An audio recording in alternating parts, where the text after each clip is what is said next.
Hello, and thank you for joining me for my talk. My name is Alice Suhina. I'm a PhD student at the University of Pennsylvania and a Science Communications Chair in Penn Science Policy and Diplomacy Group.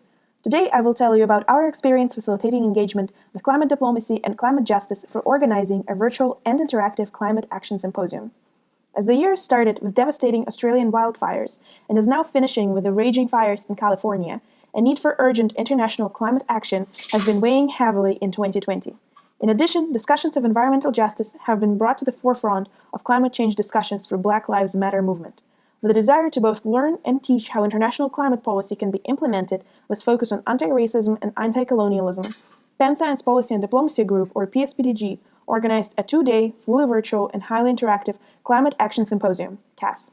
As we entered a planning stage of CAS, our team had 3 key ideas in mind. First, engage community with discussions of climate change that were more focused on experiencing firsthand the frustration and urgency of this issue rather than learning facts and statistics about it. Second, harness strong emotional response to facilitate education on the roles of colonialism and racism in preventing transformative climate action needed to limit global warming to 2 Celsius by year 2100. Third, funnel frustration of the participants into motivation to engage in direct climate action for joining local environmentalist organizations and helping Black and Brown community activists.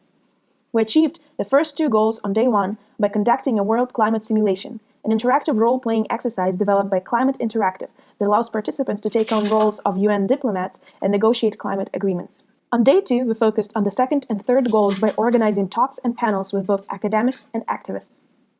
Let's talk about World Climate Simulation that was developed by Climate Interactive, MIT Sloan Institute, and Climate Change Initiative. Participants were assigned to their country blocks and informed of geopolitical tensions between 3 represented regions. Then, they were asked to represent their region's interest while negotiating a climate agreement that would lead to less than 2 Celsius warming by the year 2100. The teams went through multiple rounds of negotiations for 4 hours and arrived at 2.8 Celsius of warming by the end of the simulation. The tensions in the call were high, with participants experiencing the challenges and the reality of negotiations. The simulation was followed by an hour-long debrief, during which we deconstructed the feelings of sadness and frustration and discussed the need for both urgent action for stopping global warming and mitigating the inevitable effects of it. One of the highlights of the debrief focused on deeper understanding how countries that were colonized by Western nations must be the center of the discussion and should be given additional support from the international community as a form of both financial reparations and other resources to mitigate climate crisis. On the second day of CAS, our organizing team planned to harness a strong emotional response to direct participants to learn more about topics of environmental justice and to engage in effective climate action for joining existing environmental groups. The event opened with keynote speech exploring the roots of climate inequality and the quest for climate justice by Dr. David N. Pello, the Department Chair of Environmental Studies and the Director of Global Environmental Justice Project at UC Santa Barbara.